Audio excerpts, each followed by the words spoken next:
안녕하십니까. 방금 소개받은 한화큐셀 정규창이라고 합니다.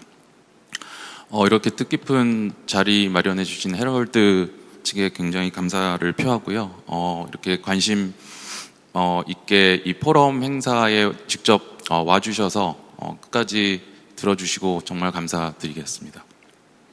저는 일단 지금 현재 그 태양광의 현재와 앞으로 어떻게 될 것이냐, 그리고 타 국가들의 어떤 보급과 산업의 동향, 그리고 마지막으로 저희 큐셀이 이 넷제로를 위한 노력들을 좀 소개를 하고자 합니다. 굉장히 좀 시간이 타이트하기 때문에 빨리 넘기도록 하겠습니다.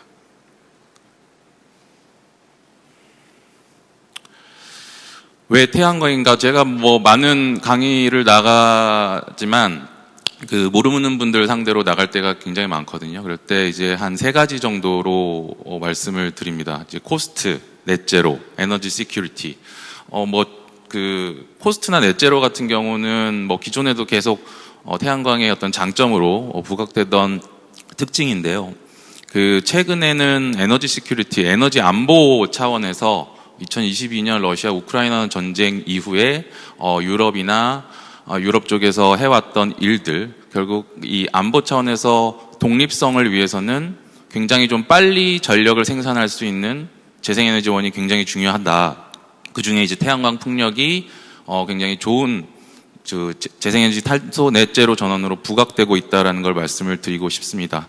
그리고 에너지 전환에서 사실은 가장 빠르게 풍력과 태양광을 인허가 단축이나 어떤 규제 개선을 통해서 확실히 보급할 수 있다는 것을 각 국가들이 이미 경험한 바가 있습니다. 그렇기 때문에 이 태양광은 지금도 그렇고 앞으로도 지속 가능한 전원이라고 말씀드릴 수가 있을 것 같습니다. 그리드 패리티, 그 흔히 말하는 저희가 태양광이 전 주기 발전량을 봤을 때 전체 투자 비용을 나누게 되면 그걸 이제 레벨라이즈 코스트 오브 에너지라고 하는데요.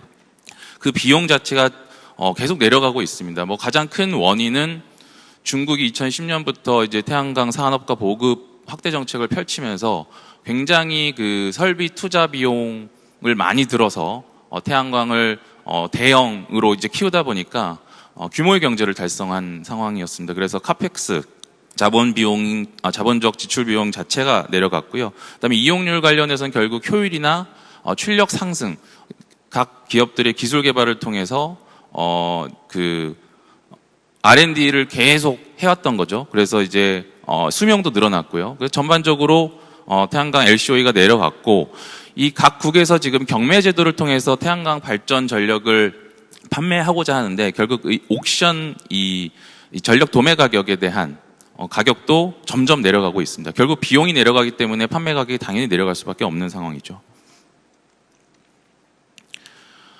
최근에 IEA는 그 에너지 수급 리스크를 어떻게 하면 감소를 할 수 있을 것이냐라는 제언을 한 적이 있습니다. 그 중에서 10가지 중에서 하나가 풍력 및 태양광을 가속화해야 된다라고 얘기를 한 적이 있습니다. 결국에는 이 갑자기 가스 배관이 끊겨서 난방과 전기를 공급을 못 받을 경우에 가장 빠르게 그 전력을 복구할 수 있는 방법이 무엇이냐, 그리드에 대한 탄력성을 회복할 수 있는 방법이 무엇이냐 했을 때 결국 자기 집에 태양광과 ESS와 히트펌프를 설치하는 것입니다. 그래서 유럽에서 프랑스와 독일 쪽에서는 굉장히 주택용 태양광이 많이 늘어난 것을 보실 수가 있을 겁니다. 하지만 이제 산업적인 측면을 좀 보시면 어떤 특정 지역에서 그 태양광 모듈과 원부자재가 생산돼서 굉장히 좀 집중이 되어 있다라는 점은 최근에 이제 미국과 중국 간의 어떤 무역 분쟁을 통해서 많은 분들이 기사를 통해서 알 수 있으실 겁니다. 태양광의 그 쌀이라고 할 수 있는 폴리실리콘부터 이제 중간재 웨이퍼, 셀 모듈이 거의 이제 중국의 그 밸류 체인이 시설이 있다 보니까 굉장히 어떤 미국이나 유럽 입장에서는 태양광을 빨리 보급을 하고 싶은데 수요는 늘어나고 있는데 공급에 있어서 굉장히 많은 제약이 걸릴 수 있다라는 점이 각 국가가 갖고 있는 이제 걱정이겠죠. 태양광 보급에 대해서 사실 많은 시장 조사 기관이 매년 매분기 발표를 하고 있습니다. 뭐 사실 이 좌측에 보시는 게 우드 맥킨지라는 시장 조사 기관이고요. 이제 우측에 보시는 게 블룸버그에서 예측을 한 건데 딱 보시면 뭐 늘어나고 있다라는 거는 공통점이 있지만 좌측은 약간 플랫하게 늘어나고 있는 게 보이고 우측에 보시면 굉장히 또 폭발적으로 늘어나는 게 보실 수가 있을 겁니다. 그 시장 조사 기관이 조사한 그동안 예측한 결과 보면 실제랑 비교하면 항상 실제가 더 많았습니다. 근데 이렇게 좌측, 우측 시장 조사 기관마다 시나리오별로 차이는 있겠지만 왜 이렇게 차이가 발생을 하는 걸까요? 결국 뭐 제가 생각하기에는 그 신규 발전 그 원 중에 50%는 중국이 차지하는데 중국이 어떻게 하냐에 따라 사실 이 플럭세이션이 있습니다. 그렇지만 가장 중요한 것은 과연 이 태양광을 설치를 하더라도 그 전력을 개통에 송전할 수 있을 것이냐, 개통망을 확보할 수 있을 것이냐가 굉장히 각 국가 간의 어떤 그 걱정으로 리스크로 작동이 될 수도 있다는 것입니다. 그래서 각 국가들은 선제적으로 개통망을 확보하기 위해서 투자를 지속하고 있습니다. 좌측에 이제 미국의 2020년의 개통망, 그 다음에 2035년 100% 클린 에너지를 달성하기 위한 개통망을 차이를 좀 보실 수가 있을 건데요. 각 이제 프로젝트들이 많아졌죠. 풍력과 태양광 프로젝트들이 많아졌는데 결국 그 회색 그 선의 굵기, 이 망이 얼마나 확보가 돼 있을 것이냐.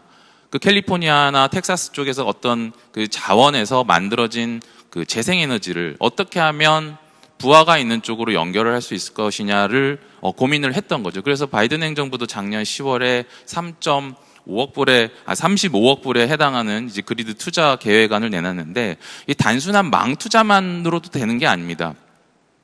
왜냐하면 태양광은 간헐성 변동성이 있는 전원이기 때문에 굉장히 ICT 기술을 반영한 스마트한 그리드 기술이 필요합니다.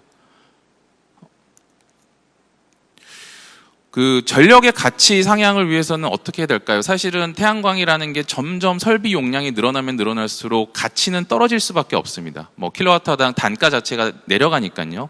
그래서 뭐 모든 기업들은 비용을 낮추기 위해 노력을 하죠. 결국 적정 마진을 찾기 위해서죠. 그래서 기술 개발이나 어떤 대규모 투자를 통해서 비용을 하락해 왔습니다. 하지만 이제는 그 태양광이라는 게 단순하게 그 바람의 어떤 그러니까 그 태양에 의존적인 자연적인 어떤 인풋에 따라서 출력이 바뀌는 그 치명적인 단점을 어떻게 보완해서 유연성 자원과 결합을 하든지 망 투자를 통해서 그 태양광에서 만들어내는 전력을 어떻게 상향시킬 것이냐가 가장 중요한 미션이라고 생각을 합니다. 그래서 유연성 전원 얘기 나오는 것도 결국 태양광이 그 전력 입찰을 통해서 유연성 자원이 될 수 있다라는 희망을 보여주는 사례라고 보고 있고요. 저는 이제 시장 설계가 잘 돼야 되고요. 이 태양광에서 나올 수 있는 전력을 어떻게 하면 개통에 병입했을 때 보상을 받을 수 있는지 유연성 자원과 결합해서 그 보상 제도가 마련이 돼야 된다고 보고 망 보강도 충분히 돼야 됩니다. 지금 한전이 굉장히 재무 위기 때문에 망 투자에 굉장히 좀 소극적인 모습을 보이고 있지만 결국 넷제로 위해서는 망 보강 반드시 필요한 상황입니다. 그리고 ESS도 같이 보급이 돼야 되고요. 유럽 같은 경우는 뭐 리파워 EU를 통해서 태양광 보급 확대뿐만 아니고 그 보급 확대를 위한 수단까지도 설명을 한 상황입니다. 지붕 태양광에 의무화를 하자. 그다음에 인허가 기간을 단축하자. 이런 이제 그 옵션들을 내놨 상황이죠. 그리고 유럽도 지금 제조업이 사실상 없습니다. 없는 상황에서 이런 연합회를 만들어서 결국 기존의 큐셀이 이제 독일 회사였는데 그런 이제 회사들을 어떻게 하면 그 공급망을 확보할 수 있을 것이냐. IRA 대상으로 어떻게 보면 유럽도 이제 시작을 했다라고 보실 수 있을 것 같습니다. 최근에 이제 탄소중립산업법이 유럽 위에 통과됐고 가장 뭐 중요한 부분이 결국 역외 의존도를 50% 이하 설정을 해서 굉장히 공급망을 EU 안에 두고 싶어 하는 어떤 그 법안의 의지를 느낄 수가 있을 것 같습니다. 뭐 미국은 예전에 이제 오바마 행정부 때부터 굉장히 많은 제도를 가지고 보급을 했고 그 중에 가장 중요한 게 이제 세액공제 제도입니다. 투자 세액공제. 그리고 이제 바이든 행정부 들어서 이제 IRA라는 법안을 통해서 생산세액공제, 투자세액공제 여러 가지 옵션들을 투자자들한테 제공을 했습니다. 결국에는 미국도 고민이 많았을 겁니다. 그 태양광을 엄청 많이 늘려야 되는데 지금 한 연 30기가, 35기가 정도 설치가 되고 있는 상황인데 하지만 공급망이 굉장히 빈약한 상황입니다. 기존에는 셀 공장 거의 없었고요. 웨이퍼 공장, 인고 웨이퍼 공장 아예 없었습니다. 폴리실리콘은 있지만 가동이 중단된 상황이었고요. 일부 세이프가드 때문에 모듈 공장만 있는 상황으로서 결국에는 수입을 할 수밖에 없는 미국의 아이러니한 상황, 이걸 어떻게 극복하냐를 굉장히 정치권에서도 고민을 많이 한 상황입니다. 그리고 IRA 이후로는 투자가 굉장히 많이 일어날 거고 보급도 확대가 될 거고 공급망도 튼튼해질 거다라고 생각을 한 거죠. 다음은 저희가 지금까지 해왔던 것들, 그다음에 노력들 앞으로 어떻게 해야 되는지 말씀을 드리도록 하겠습니다. 저희가 태양광 모듈을 그냥 단순하게 만드는 기업뿐만 아니라 이제는 에너지 솔루션, 그 기업이 필요한 재생에너지를 어떻게 하면 싸게 쉽게 조달할 수 있는지를 고민을 굉장히 많이 하고 있습니다. 저희 자체적으로도 공정을 최적화하고 있고 저탄소 제품을 많이 만들고 있고요. 온실가스 배출을 줄이기 위해서 저희 자체적으로 태양광 설치를 하면서 노력을 하고 있는 상황입니다.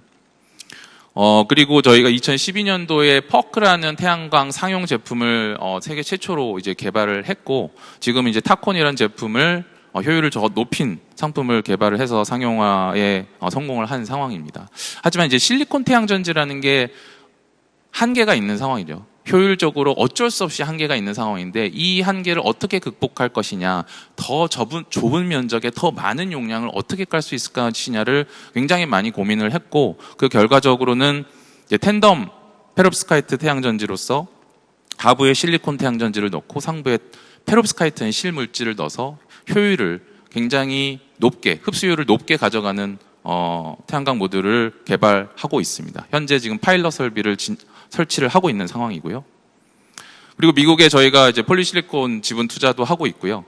최근에 발표한 솔라 허브 구축 계획이라고 전체 밸류 체인을 저희가 미국 내에 구축을 하고 있습니다.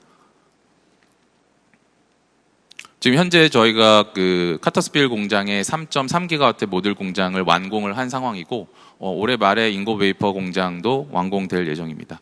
저희가 미국에 이렇게 주로 이제 마이크로소프트 같은 빅테크 기업들 앞으로 어떤 전기화가 더 지속화될 거고 그런 기업들과 사업 협력을 통해서 EPC 서비스도 제공하고 있고 여러 가지 아리백 서비스도 제공하고 있고 또 최근에는 그 자회사인 엠핀이라는 기업이 솔라 파이낸싱을 하고 있습니다. 결국 주택 그 소유자들한테 쉽게 저리로 대출을 해주고 태양광을 보급 확대하는 이제 그런 모델들도 갖고 있습니다.